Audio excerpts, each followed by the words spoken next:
नमस्कार, आप देख रहे हैं सुरज समाचार। मैं हूं आपके साथ मनीषा गोदारा।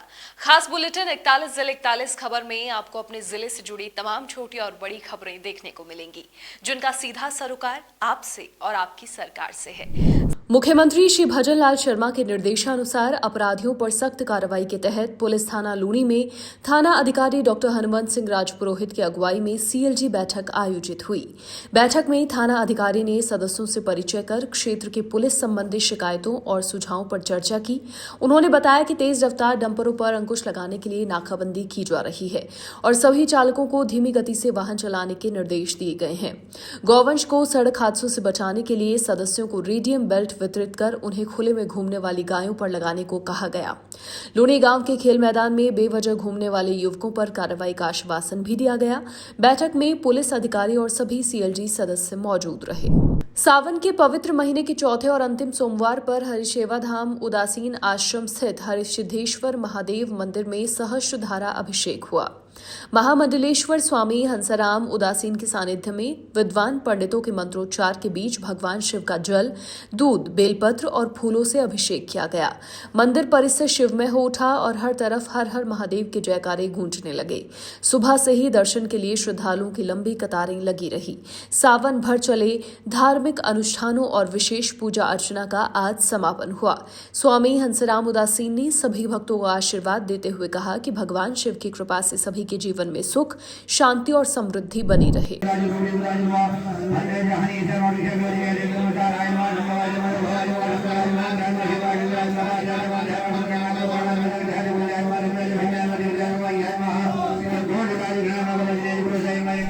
ये सावन मास अति पवित्र मास है और सावन मास में सनातनी महादेव की पूजा करते हैं, क्योंकि मृत्यु लोक का मालिक महादेव है। इसलिए मृत्यु लोक के मालिक की आराधना करना अपने समस्त दुख, कलेश आदि व्याधि कष्ट का निवारण करने के लिए ये महा मंत्र है। और इसका जो भी श्रावण मास में नित्य प्रति अभिषेक पूजन या खाली जल भी चढ़ा देता है तो उसके दुख, कलेश, कष्ट की निवृत्ति होती है और घर में सुख, शांति, समृद्धि बनती है। भीलवाड़ा में सावन महीने की भक्ति में डूबी विशाल कावड़ यात्रा रविवार को हर हर महादेव के जयकारों के बीच संपन्न हुई। यात्रा की शुरुआत तेली मोहल्ला स्थित लक्ष्मी नारायण मंदिर से हुई और शहर के प्रमुख मार्गों से होते हुए तिलक नगर शिव मंदिर पहुंची। हरिद्वार से लाए पवित्र गंगा जल से भगवान शिव का महाअभिषेक मुख्य उद्देश्य रहा। मार्ग में आकर्षक झांकियां, बैंड बाजे और लोक कलाकारों की प्रस्तुतियों ने भव्यता बढ़ाई। हजारों पुरुष, महिलाएं और बच्चे उत्साह और श्रद्धा के साथ शामिल हुए। जगह जगह स्वागत द्वार और पुष्प वर्षा से वातावरण शिवमय हो उठा। समापन पर विद्वान पंडितों के मंत्रोच्चार के बीच जलाभिषेक और सामूहिक भोज का आयोजन हुआ, जिससे आस्था के साथ समाज में एकता और भाईचारा मजबूत हुआ। बहरोड गर्ल्स कॉलेज की छात्राओं और स्टाफ का वर्षों पुराना सपना अब हकीकत बन गया है। नई कोर्ट के पास 4 करोड़ 50 लाख की लागत से तैयार भव्य और आधुनिक कॉलेज भवन में 1 अगस्त से कक्षाएं शुरू हो चुकी हैं। मुख्यमंत्री श्री भजन लाल शर्मा के बेटी बचाओ बेटी पढ़ाओ संकल्प को आगे बढ़ाते हुए इस नए भवन में 10 क्लासरूम, लाइब्रेरी, प्रयोगशाला, प्रचार कक्ष, स्टाफ रूम, शौचालय सहित सभी आवश्यक सुविधाएं उपलब्ध कराई गई। छात्राओं ने खुशी जताते हुए कहा कि अब पढ़ाई बेहतर माहौल और आधुनिक संसाधनों के साथ हो रही है। प्राचार्य डी.के. सिंह ने बताया कि अब सभी कक्षाएं नए भवन में संचालित हो रही हैं और कॉलेज शिक्षा के नए अध्याय की शुरुआत कर रहा है, जिससे बेटियों के उज्जवल भविष्य की राह और आसान होगी। सर, हमारा महाविद्यालय अभी यहाँ पे शिफ्ट हुआ है और हमें यहाँ पे सारी सुविधाएं प्राप्त हो रही है और इस प्रकार मैं सरकार का धन्यवाद करना चाहती हूँ कि जो सुविधाएं हमें पुराने कॉलेज में नहीं थी, वो सारी सुविधाएं हमें इस नए भवन में प्राप्त हो रही है। इसलिए मैं सरकार का बहुत बहुत धन्यवाद करना चाहती हूँ कि हमें सारी सुविधाएं देने के लिए धन्यवाद। नए भवन में हमें यहाँ पे सारी सुविधाएं प्राप्त हैं और पुराने भवन में वहाँ के शौचालय भी साफ नहीं होते थे और 2-3 कमरे थे, बिजली वगैरह की भी प्रॉब्लम होती थी। और यहाँ पे नया भवन बहुत ही सुंदर है और बहुत अच्छा है। इसके कमरे भी बड़े हैं, लाइट वगैरह, शौचालय वगैरह की सभी प्रकार की सुविधाएं बहुत अच्छी हैं। तो इसी प्रकार मैं सरकार का धन्यवाद करना चाहूँगी। लक्ष्मणगढ़ के श्रद्धानाथ आश्रम के पीठाधीश्वर संत बैजनाथ महाराज को पद्मश्री अलंकरण सम्मान से सम्मानित किया गया। राष्ट्रपति की प्रतिनिधि के रूप में सीकर जिला कलेक्टर श्री मुकुल शर्मा ने आश्रम में आयोजित संत श्रद्धानाथ महाराज की 40वीं पुण्यतिथि समारोह में ये सम्मान प्रदान किया। कार्यक्रम में बड़ी संख्या में शिष्य और गणमान्य लोग मौजूद रहे। कलेक्टर श्री मुकुल शर्मा ने कहा कि बैजनाथ महाराज को भारतीय अध्यात्म, वेद, योग और संस्कृत में उनके अमूल्य योगदान के लिए सम्मान दिया गया है, जो लक्ष्मणगढ़ के लिए गर्व की बात है। उन्होंने नाथ संप्रदाय के गौरवशाली इतिहास की सराहना की। राज्यसभा सांसद श्री घनश्याम तिवारी ने फतेहपुर स्थित राम सिसरिया कोठी में रुद्राभिषेक और पूजा अर्चना की। उन्होंने भगवान शिव को भारत की एकता का प्रतीक बताते हुए कहा कि फतेहपुर में शिव भक्तों की संख्या काफी अधिक है। साथ ही बताया कि रेवासा पीठाधीश्वर राघवाचार्य महाराज की पहली पुण्यतिथि पर उनकी प्रतिमा का अनावरण होगा, जिसमें देश भर से साधु संत, कथावाचक और संत शामिल होंगे।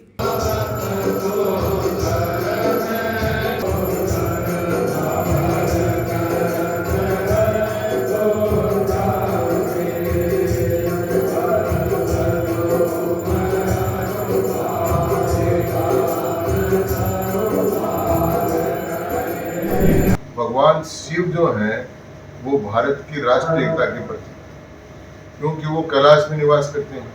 और माँ पार्वती को जब शिव जी से शादी करने की इच्छा होगी, विवाह करने की इच्छा होगी, तो वो गिरिराज की पुत्री होकर कन्याकुमारी में चली, और कन्याकुमारी में कहा वरम संबुन तो रही कुमारी। तो माँ पार्वती तो दक्षिण में कन्याकुमारी पर और भगवान शंकर कैलाश पर। तो कैलाश से दोनों एक दूसरे को देख रहे हैं, तो सारा भारत पर सोच में आ गया, और ये भारत का सांस्कृतिक राष्ट्रवाद है। ये भारत का हिमालय से लेकर कन्याकुमारी तक ये भारत का सांस्कृतिक राष्ट्रवाद है। इसलिए शिव भक्तों की संख्या सारे देश भर में सबसे अधिक है। और ऐसे 12 ज्योतिर्लिंग बने हुए हैं। इसी प्रकार शिव जी का अभिषेक का है। तो फतेहपुर में आज यहाँ पर आकर मुझे बहुत पसंद है। बीकानेर का धरणीधर महादेव मंदिर करीब 350 साल पुराना प्रसिद्ध शिवालय है। पहले यहाँ केवल शिवलिंग था और आसपास खदानें थी। समय के साथ श्रमदान से ये रमणीय स्थल बन गया। लाल पत्थर से बने मंदिर में भगवान शिव और शिव परिवार की प्रतिमाएं हैं। साथ ही तालाब, पार्क, खेल मैदान, ऑडिटोरियम और सामुदायिक भवन भी हैं। सावन में यहाँ महिलाओं की भीड़ रहती है। सुबह 4 बजे से पूजा अर्चना शुरू हो जाती है। भजन, कीर्तन, सामाजिक आयोजन और निःशुल्क सुविधाओं के कारण ये श्रद्धालुओं और पर्यटकों के लिए आकर्षण का केंद्र है। आसपास बड़ी बस्ती बसने से यहाँ धार्मिक माहौल हमेशा बना रहता है, जो बच्चों में भी संस्कार जगाता है। जय शंकर। धरणीधर महादेव मंदिर, जिसे हम धनेश्वरनाथ भूतनाथ बोलते हैं, भूतनाथ महादेव इतने चमत्कारी है कि इनको अपना श्रृंगार कराना होता है ना, तो कहीं से भी अपनी व्यवस्था खुद ही करवा लेते हैं बाबा। तो एक बार की बात 2018 के अंदर हमने श्रृंगार कमेटी का आयोजन किया। उससे हमने सावन के तीसरे सोमवार, जिसमें महाकाल की जो भस्म आरती सुबह 5 बजे होती है, उसको हमने शाम को करने का किया। व्यवस्था कुछ नहीं थी हमारे पास। हम मंदिर के अंदर बिना पैसे, बिना आर्थिक सहयोग लेके घुसे और बाबा से इच्छा शक्ति प्रकट की कि हमारी ये इच्छा है। तो बाबा ने अपना आप अपने भक्तों के माध्यम से ये अपनी भस्म आरती, महाअभिषेक, जो शाही स्नान बाबा करता है, उसका शाही स्नान का आयोजन किया। आज सोमवार का आज चौथा सोमवार है और अल सुबह के यहाँ करीब 4:30 बजे हैं। आप देख रहे हैं कि यहाँ इस वक्त भी श्रद्धालुओं का आगमन शुरू हो गया है। मंदिर में आज जगन्नाथ जी का श्रृंगार किया गया है और ये श्रृंगार अद्भुत श्रृंगार है। कहा जाता है कि ये मंदिर करीब 350 साल पुराना है और पहले यहाँ पर ऐसा कुछ भी नहीं था, केवल भोले शंकर की एक शिवलिंग हुआ करती थी। उसके बाद में धीरे धीरे भक्तों का आगमन होता रहा, लोगों का जुड़ाव होता रहा, भगवान की उन पर कृपा होती रही और देखते ही देखते आज यह मंदिर बीकानेर के रमणीक स्थलों में से एक हो गया है। यहाँ पर अपने जो मंदिर है, यहाँ एक तालाब है जहाँ पर लोग हर दिन सावन के महीने में हर दिन नहाते हैं और करीब 50 फीट ऊपर से छलांग लगाते हैं और महिलाएं यहाँ पर झूला झूलने आती है, पार्क में पिकनिक मनाती है और हर सोमवार भगवान के दर्शन करती है। यहाँ के आसपास के क्षेत्र की जो महिलाएं हैं वो नित्य उनका क्रम है, सुबह और शाम मंदिर में आती हैं और यहाँ पर भजन कीर्तन का दौर चलता रहता है। मंदिर में सुबह से लेकर शाम तक श्रद्धालुओं का तांता लगा रहता है। और यहाँ के जो पुजारी हैं उन्होंने बताया कि यह मंदिर बहुत चमत्कारी है। यहाँ जो इस मंदिर में जब महादेव जी को श्रृंगार करवाना होता है तो ये उनकी ऐसी कृपा होती है कि अपने आप ही सारी व्यवस्थाएं हो जाती हैं। और जो श्रृंगार करने वाले हैं उनका ये मानना है कि वो इसमें 1 रुपया भी नहीं लगाते, ये व्यवस्था भी प्रभु अपने आप कर देते हैं। तो इस तरह से ये जो चमत्कारी मंदिर है, धरणीधर महादेव जी का मंदिर है, बीकानेर का प्रसिद्ध और रमणीय मंदिर है। यहाँ पर जो आता है यहीं का होकर रह जाता है। बीकानेर से मैं सुजस राजस्थान के लिए नरेश मारू। उदयपुर जिला कलेक्टर श्री नमित मेहता ने उबरेश्वर जी क्षेत्र का निरीक्षण किया। उन्होंने वन विभाग रेस्ट हाउस परिसर में हरियालो राजस्थान अभियान के तहत पौधारोपण किया और मंदिर व एनीकट के सुंदर नजारे देखने के लिए व्यू पॉइंट विकसित करने तथा सुरक्षा हेतु रेलिंग लगाने के निर्देश दिए। कलेक्टर ने हाल ही में बने ट्रैकिंग पाथ और एनीकट का अवलोकन कर पर्यटकों के बैठने के लिए बेंच लगाने के लिए कहा।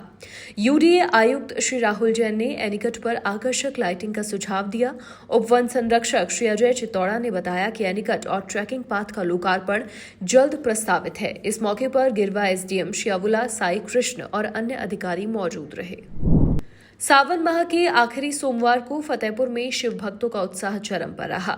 लोहागल धाम से कांवड़ लाए श्रद्धालुओं ने सारनाथ मंदिर, नानू भैरव शिवालय, पीपल का बालाजी शिवालय, लक्ष्मीनाथ मंदिर और अमृतनाथ आश्रम सहित कई शिवालयों में भोलेनाथ का जलाभिषेक किया और सुख समृद्धि की कामना की। बुद्धगिरी मंडी में चल रहे सावन महोत्सव में सैकड़ों युवाओं ने सामूहिक पूजा पाठ किया। मढ़ी परिसर में भक्तों ने बाबा बुद्धगिरी और महादेव के दर्शन कर महंत दिनेश गिरी महाराज से आशीर्वाद लिया। वहीं श्री सारनाथ मंदिर में 108 पार्थिव शिव का 1,11,000 बिल्व पत्रों से 108 यजमानों द्वारा लक्षार्चन और विशेष शिव पूजा संपन्न हुई। फतेहपुर से गुवाहाटी की तपोस्थली सिद्ध पीठ प्राचीन श्री बुद्धगिरी जी की मंडी पे पूरे मास श्रावण महानुष्ठान चल रहा है, जिसके अंदर 1.25 करोड़ पंचाक्षर मंत्र जाप हो रहे हैं और रुद्राभिषेक हो रहा है। सायंकालीन यज्ञ हवन होता है। तो पूरे श्रावण में ही एक मेले का सा भाव यहाँ चल रहा था और आज अंतिम सोमवार है श्रावण का। तो सभी जो प्रतिदिन 151 साधक शामिल होते थे जाप में, अनुष्ठान में, उनका जाप हुआ है। और आज पूरे दिन लोहागर से कांवड़ ला के उनका भी जलाभिषेक होगा और आसपास के क्षेत्र में माता बहनें हैं जो अपने श्रद्धा भाव अनुसार जल से, दूध से, घृत से और पुष्प आदि से अभिषेक होगा। और दिन में सहस्त्र घट के साथ साथ सहस्त्रार्चन भी होगा। आज कमल के फूलों से और आम से सहस्त्रार्चन होगा। तो ये पूरा महीना शिव भक्तों के लिए आनंद का और उत्साह का, उमंग का था और जिसको भरपूर सभी शिव भक्तों ने और युवाओं ने विशेषकर ये देखने को मिली कि बुद्धगिरी मंडी में युवाओं ने, सभी जाति वर्ग समाज के लोग एक साथ बैठ करके जो अनुष्ठान शिव भक्ति, शिव आराधना की, निश्चित ही इसका परिणाम आएगा। सावन के चौथे सोमवार पर जयपुर के ऐतिहासिक तारकेश्वर महादेव मंदिर में भक्तों की भारी भीड़ उमड़ी। तड़के सुबह से ही श्रद्धालु लंबी कतारों में खड़े होकर भगवान शिव के दर्शन कर रहे हैं। कोई जलाभिषेक कर रहा है तो कोई भजन कीर्तन और ध्यान में लीन है। मंदिर परिसर में हर हर महादेव के जयकारों से माहौल गूंज रहा है। सावन मास में शिव भक्ति का ये नजारा भक्तों के उत्साह और आस्था को दर्शा रहा है। हमारे संवाददाता मलखान मीणा ने मंदिर में पहुंचे श्रद्धालुओं से बात कर उनकी भावनाएं जानी, जिसमें शिव के प्रति अटूट प्रेम और भक्ति साफ झलक रही थी। पूरा मंदिर परिसर श्रद्धा, भक्ति और आस्था की लहर में डूबा हुआ दिखाई दिया। सावन का महीना और भक्तों का जनसैलाब मंदिरों में देखा जा रहा है। आज मैं जयपुर राजधानी के चौड़े रास्ते में स्थित तारकेश्वर मंदिर के सामने हूँ, जहाँ पर सुबह 4 बजे से ही भक्तों की भीड़ देखने को मिल रही है। इस वक्त मैं आपको तस्वीरें दिखाऊंगा जो जयपुर राजधानी के चौड़ा रास्ता में स्थित तारकेश्वर मंदिर की तस्वीरें हैं, जहां पर भक्तों का आने का सिलसिला लगातार सुबह 4 बजे से ही देखा जा रहा है। और यहां पर ये माना जाता है कि जो भगवान तारकेश्वर का मंदिर है, ये जयपुर नगर की जब स्थापना हुई उससे पूर्व का माना जाता है, यानी कि जयपुर शहर बसने से पहले ये स्थान तीर्थ स्वरूप था।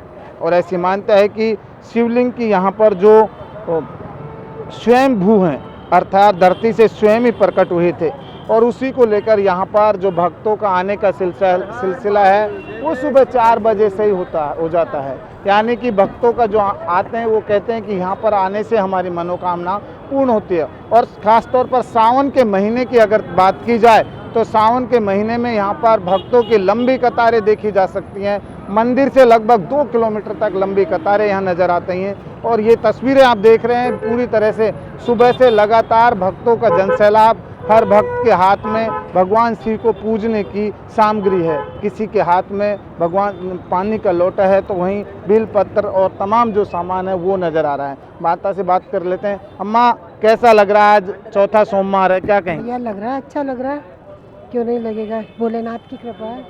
कब से आ रहे हो यहाँ ताड़केश्वर मंदिर? आप वर्ष हो गए हमें आते हुए, 40 साल हो गए, 40 साल से आ रहे हैं। कुछ मांगते हैं? मान्यता क्या है कि भगवान जो अपनी श्रद्धा होनी चाहिए, बस विश्वास पे चलता है आदमी। मांगने से तो सबको ही देता है, बिन मांगे मिले मोती, वही आदत है। देखिए, बिल्कुल बिन मांगे मिले मोती, वही बात है। और देखिए, हर भक्त के हाथ में पूजने की सामग्री है, बिल पत्र हाथ में। क्या कहेंगे? आज चौथा सोमवार है, आप भगवान शिव पहली बार आया हूँ, लेकिन मेरे को बहुत अच्छा लग रहा है।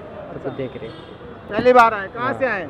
मैं यहीं से आया हूँ, लेकिन रहने वाला मालपुरा हूँ। मैं पहली बार आया हूँ, मुझे बहुत काफ़ी नाम सुना है मैंने। देखिए, बिल्कुल कुछ भक्त पहली बार आए हैं लेकिन कह रहे हैं कि मैंने नाम सुना है, काफ़ी अच्छा लग रहा है। अम्मा, आप कहाँ से आए हो? मैं तो रामगढ़ से आई हूँ, जम्मा रामगढ़ से। कैसा लग रहा है? अच्छा, बहुत अच्छा लगता है भगवान दर्शन करके, बहुत ही अच्छा। स्वर्ग है, स्वर्ग भगवान के चरणों में स्वर्ग, सब कुछ इन्होंने ही दिया है, भोले बाबा। आप भोले बाबा ने दिया है? हाँ, सब कुछ भोलेनाथ। देखिए, बिल्कुल भक्त हैं जो बिल्कुल खुश नज़र आ रहे हैं। और बिल्कुल देखिए, तमाम जो भक्त हैं, लंबी लाइन लग रही है लेकिन किसी तरह से कोई उदासता नहीं है। बम बम भोले के जयकारे लगा रहे हैं। और तमाम तस्वीरों से ये साफ जाहिर हो रहा है कि ये भक्त हैं जिन्हें भगवान शिव के प्रति पूजना। क्या कहेंगे? आप कहाँ से आए हो? हम यहीं से है, जयपुर से ही है। तो आज सावन का चौथा सोमवार है, क्या कहेंगे? सोमवार में हर सोमवार आती हूँ यहाँ पे, और अदर भी आती हूँ, बस भगवान जी के दर्शन के लिए। जय महाकाल, जय भोलेनाथ। और क्या कहेंगे? बिल्कुल खुश नज़र आ रहे हैं। इनसे भी बातचीत कर लेते हैं। छोटा बच्चा गोद में, क्या कहाँ से आए आप?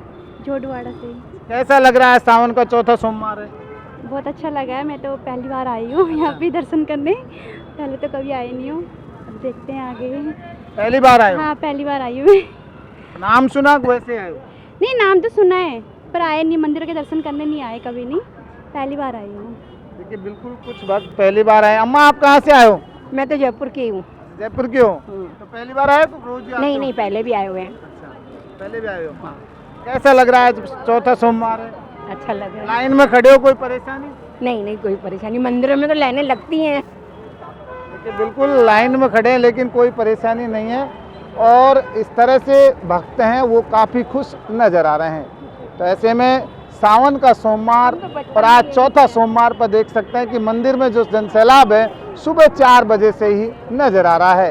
इससे ये लगता है कि जो भक्त हैं उनमें भगवान ताड़केश्वर के प्रति काफ़ी आस्था है।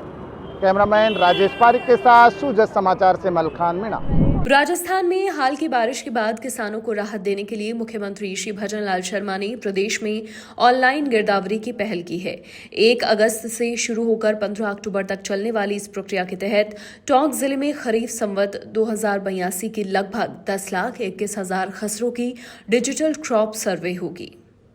इसमें 2.5 लाख खसरों की गिरदावरी पटवारी करेंगे, जबकि 7.7 लाख खसरों की गिरदावरी पटवारी और किसान मिलकर पूरी करेंगे। किसान गिरदावरी ऐप से लॉगिन कर आसानी से अपनी फसल दर्ज कर, फोटो अपलोड कर और विवरण सबमिट कर सकेंगे। इस आधुनिक और तेज व्यवस्था से फसलों के नुकसान का आंकलन शीघ्र होगा और मुआवजा समय पर किसानों तक पहुंचेगा।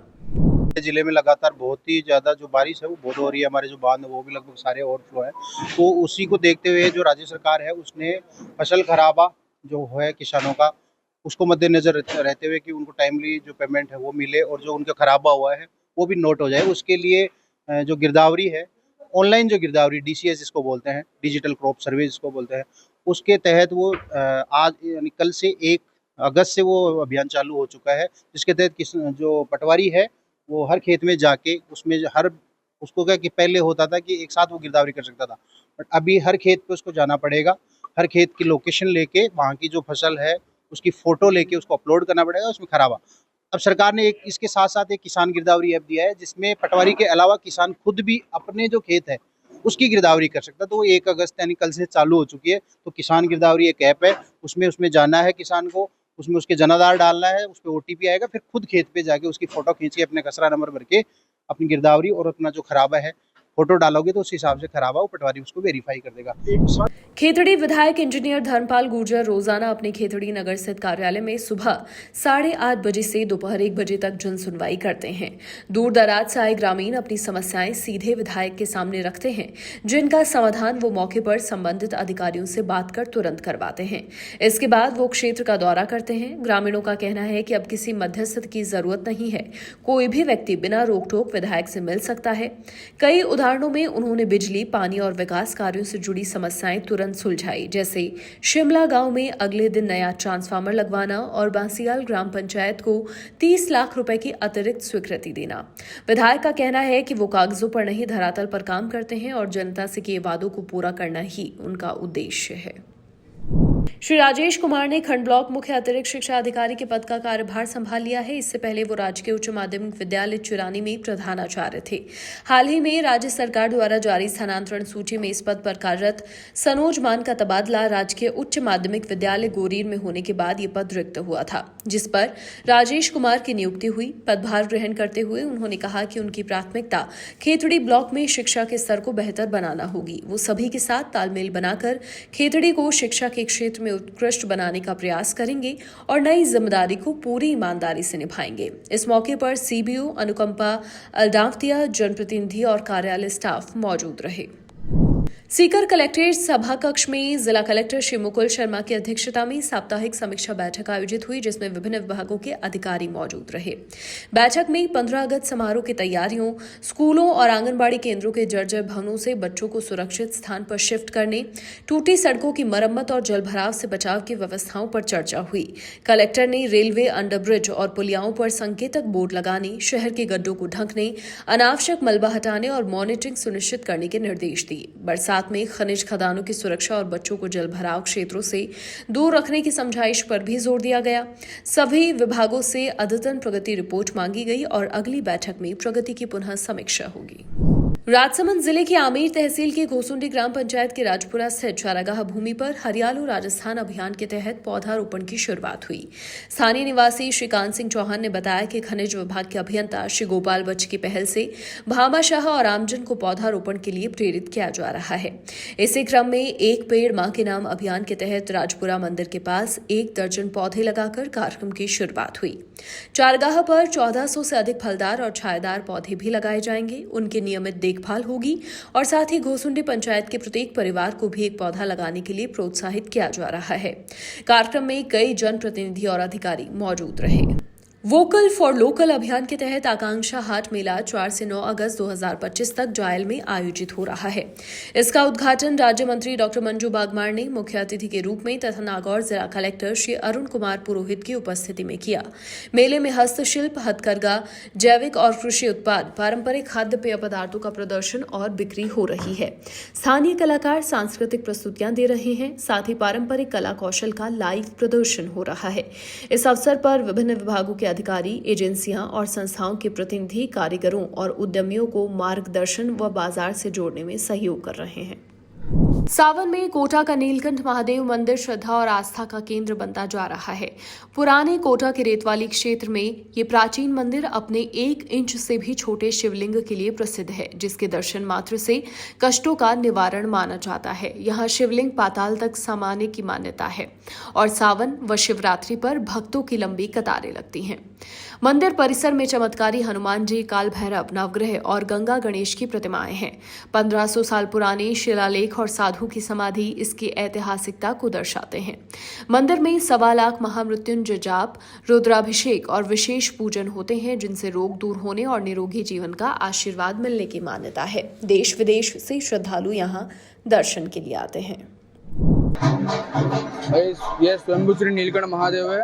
आज से 5000 वर्ष पुराना है। नीलकंठ महादेव के जब से स्वयंभू श्री नीलकंठ महादेव अपनी इच्छा से स्वयं प्रकट हुए हैं यहाँ पर, जब से महादेव जी यहाँ प्रकट हुए हैं, जब से लगातार अखंड ज्योत यहाँ जल रही है और भगवान के भोलेनाथ के यहाँ पर भगवान आशुतोष के लगातार रुद्राभिषेक चलते हैं 12 महीने सावन करके तो विशेष है इसे भगवान का। ओमकारम बिंदु से एकदम नित्यम ध्यायति योगिनम कामदम मोक्षदम जय ओमकाराय नमो नमः। भगवान की भोलेनाथ की भक्ति से धर्म अर्थ काम मोक्ष की आपको प्राप्ति होती है। और सावन का महीना बहुत शुभ है। इसमें रुद्राभिषेक, भगवान के जलाभिषेक, दूध अभिषेक, पंचामृत अभिषेक भगवान को निर्धारण करना चाहिए। इससे आपको सुख समृद्धि की प्राप्ति होगी और भगवान भोलेनाथ आपको ये स्वयं प्रकट हुआ है। जब कोटा नहीं बना था तभी जंगल था यहाँ पर, और इनकी वजह से कोटा बना हुआ है। यहाँ राजसी श्रृंगार इसीलिए होते हैं कि राजा के समान, राजा के यहाँ के एक तरह से ही राजा ही यही है। किसी भी मंदिर में राजसी श्रृंगार नहीं होते। सिर्फ ये स्वयंभू नीलकंठ महादेव है और ये यहाँ के राजा हैं, इसलिए इनकी तीनों संध्या में पूजा होती है। त्रिकाल संध्या, तीनों बार सेवा होती है, भोग लगता है, तीनों बार आरती होती है। बूंदी साहब ने मंदिर का 500 वर्ष पहले इसका वो किया था। स्वयंभू है 500 वर्ष का मंदिर पुराना है और बहुत ही ख्याति है। पूरे कोटा शहर में नंबर 1 पे है और बहुत पाठ हो चुके हैं, अभिषेक हो चुके हैं, महामृत्युंजय के जाप हो चुके हैं और पूरा कोटा शहर इसको मतलब जो जानता है। ये मंदिर कोटा जब स्थापित नहीं हुआ था उससे पहले से पुराना है। ये कम से कम 500 साल से अधिक पुराना है और इस मंदिर की खासियत ये है कि यहाँ पे अभी भी गर्भगृह में स्त्रियों को नहीं जाने दिया जाता है। सिर्फ एक दिन हरितालिका तीज के दिन ही उनको प्रवेश होता है शाम के टाइम, और उसके अलावा बिना लंगोट के या बिना शाफी लगाए हुए पेंट शर्ट हुए कुर्ते वगैरह में किसी में भी अंदर प्रवेश नहीं करने दिया जाता है मंदिर में। और मंदिर का मतलब क्या है, इसके चरणामत का विशेष प्रभाव है। चरणामत से कई रोगी ठीक हो जाते हैं, कई लाभ मतलब क्या है कि लाभ बहुत जल्दी मिलता है। सावन के अंतिम सोमवार को राज्य सरकार के निर्देशानुसार देवस्थान विभाग ने लावरेश्वर महादेव मंदिर में भव्य रुद्राभिषेक का आयोजन किया। वैदिक मंत्रोच्चारण के बीच विधि विधान से शिवलिंग का अभिषेक हुआ और प्रदेश की सुख समृद्धि और खुशहाली साथ ही जन कल्याण की प्रार्थना हुई। कार्यक्रम में झुंझुनू विधायक श्री राजेंद्र भांबू, जिला कलेक्टर डॉक्टर अरुण गर्ग सहित बड़ी संख्या में श्रद्धालु मौजूद रहे। पूरे मंदिर परिसर में बम बम भोले के जयकारों से शिव भक्ति का माहौल बन गया। विधायक ने जिले की उन्नति और जनता के उत्तम स्वास्थ्य की कामना की। वहीं कलेक्टर ने इसे आध्यात्मिक ऊर्जा और सामाजिक सकारात्मकता का प्रतीक बताया। आयोजन में जिला स्तरीय अधिकारी, कर्मचारी और आमजन ने उत्साह से भाग लिया। आज देवस्थान विभाग की तरफ से जो रुद्राभिषेक है, आज अंतिम सोमवार है श्रावण का, उसमें राज्य के विभिन्न मंदिरों में रुद्राभिषेक का कार्यक्रम रखा गया था। उसी के तहत झुंझुनू जिले में लावेश्वर महादेव में ये कार्यक्रम रखा गया, जिसमें देवस्थान विभाग के अधिकारीगण भी आए हैं और उसमें जो प्रशासन के लोग, जनप्रतिनिधिगण सब मिलके जो राज्य की खुशहाली के लिए रुद्राभिषेक करे, ये निर्देश प्राप्त हुए। तो उसी की पालना में यहाँ पे आज रुद्राभिषेक किया जा रहा है और निरंतर जारी रहेगा। और हम ये कामना करते हैं कि ईश्वर की कृपा हम सब पे बनी रहे, हमारा राज्य और आगे बढ़े, फलीभूत हो। आज झुंझुनू में लावरेश्वर महादेव के इस पवित्र प्रांगण में हमारे राजस्थान की सरकार अर्थात यशस्वी मुख्यमंत्री भजनलाल जी द्वारा देवस्थान विभाग की ओर से सभी पूरे राजस्थान में ये रुद्राभिषेक का कार्यक्रम रखा गया है। मैं माननीय मुख्यमंत्री जी को इसके लिए बधाई और शुभकामनाएं और धन्यवाद ज्ञापित करना चाहूँगा कि उन्होंने इस तरह का एक बहुत ही अच्छा धार्मिक अनुष्ठान रखा है, जिसमें जगह जगह मंदिरों में रुद्राभिषेक करके जनता की सुख समृद्धि और देश का और प्रदेश का विकास तीव्र गति से हो, लोगों का स्वास्थ्य उत्तम हो। मुख्यमंत्री श्री भजनलाल शर्मा के नेतृत्व में नशे के खिलाफ चल रही मुहिम के तहत हनुमानगढ़ जिले की संगरिया पुलिस ने सोमवार को बड़ी कार्रवाई करते हुए 307.6 ग्राम मेफेड्रॉन ड्रग्स बरामद किया और एक नशा तस्कर को गिरफ्तार किया। जब्त मादक पदार्थ की अंतर्राष्ट्रीय बाजार में कीमत लगभग 1.5 करोड़ रुपए है। पुलिस अधीक्षक श्री हरिशंकर ने बताया कि जिले में नशा तस्करी और अन्य अवैध गतिविधियों पर रोक के लिए सख्त कार्रवाई की जा रही है।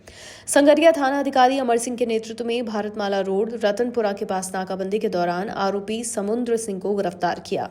आरोपी पर पहले भी एनडीपीएस एक्ट के तहत मामले दर्ज हैं। कार्रवाई में पुलिस टीम के कई जवानों की विशेष भूमिका रही। जिला हनुमानगढ़ में श्रीमान आईजी साहब बीकानेर रेंज, श्रीमान एसपी साहब जिला हनुमानगढ़, श्रीमान एडिशनल एसपी हेडक्वार्टर हनुमानगढ़ के निर्देशन में लगातार अवैध गतिविधियों पर और नशे पर कार्रवाई की जा रही है। इसी अभियान के मद्देनजर एक कार्रवाई कल पुलिस थाना संग्रिया में की गई। दिनांक 3/8/25 को शाम के समय संग्रिया से टिब्बी रोड पर भारतमाला रोड पुलिया के पास एक व्यक्ति को रोका गया और उसके पास से 307.6 ग्राम MD मेफेड्रोन बरामद हुई है। उस व्यक्ति का नाम है समुंदर सिंह पुत्र भैरव सिंह राजपूत और ये रहने वाला है तुमड़िया, पुलिस थाना साड़ास, तहसील गंगरा, जिला चित्तौड़गढ़ से। मुख्यमंत्री श्री भजन लाल शर्मा के नेतृत्व में चल रहे हरियालो राजस्थान अभियान एक पेड़ मां के नाम के तहत बयाना पंचायत समिति ने पर्यावरण संरक्षण में सराहनीय पहल की है। समिति की 46 ग्राम पंचायतों में कुल 92,000 पौधे लगाए जा रहे हैं, यानी प्रत्येक पंचायत में कुल लगभग 2,000 पौधारोपण हो रहा है। विकास अधिकारी श्री नरेंद्र गुर्जर ने बताया कि ये कार्य तेजी से चल रहा है और पौधे ग्राम पंचायतों, सरकारी कार्यालय परिसर और सड़क किनारों पर रोपे जा रहे हैं। पौधों की देखभाल और संरक्षण की जिम्मेदारी भी तय है ताकि ये पहल स्थायी बदलाव लाए। सरकार पिछले वित्तीय वर्ष में भी हरियालो राजस्थान और एक पेड़ मां के नाम के अंतर्गत प्रत्येक ग्राम पंचायत में पौधारोपण किए गए थे। पौधारोपण को सुव्यवस्थित और तरीके से लगाए जाने के लिए, जिससे उनका रखरखाव भी किया जा सके और ज़्यादा से ज़्यादा पौधे हमारे प्रत्येक ग्राम पंचायत में, चूँकि 40 ग्राम पंचायत हैं, सभी में 2,000 पौधे हमने सरकारी कार्यालयों में, राजकीय भूमि अपन कह सकते हैं, और सड़क के किनारे हम प्राथमिकता दे रहे हैं। और मियावाकी पद्धति के अनुसार जो पौधे लगाए जाने हैं, सघन वृक्षारोपण का रहता है, उसके लिए भी साइट सेलेक्ट की है। अमृत सरोवर राजस्थान सरकार के द्वारा जो निर्धारित किए गए थे, वहाँ अपनी जो है पोखर हैं, इस तरह से पूरा टारगेट 2,000 का पौधों का लगा के और अपनी तैयारियां पूरी कर। 41 जिले 41 खबर में अभी के लिए इतना ही। मुझे दीजिए इजाजत। प्रदेश की खबरों से अपडेट रहने के लिए देखते रहिए सुजस समाचार। हमारे चैनल को लाइक, शेयर और सब्सक्राइब करना ना भूलें। नमस्कार।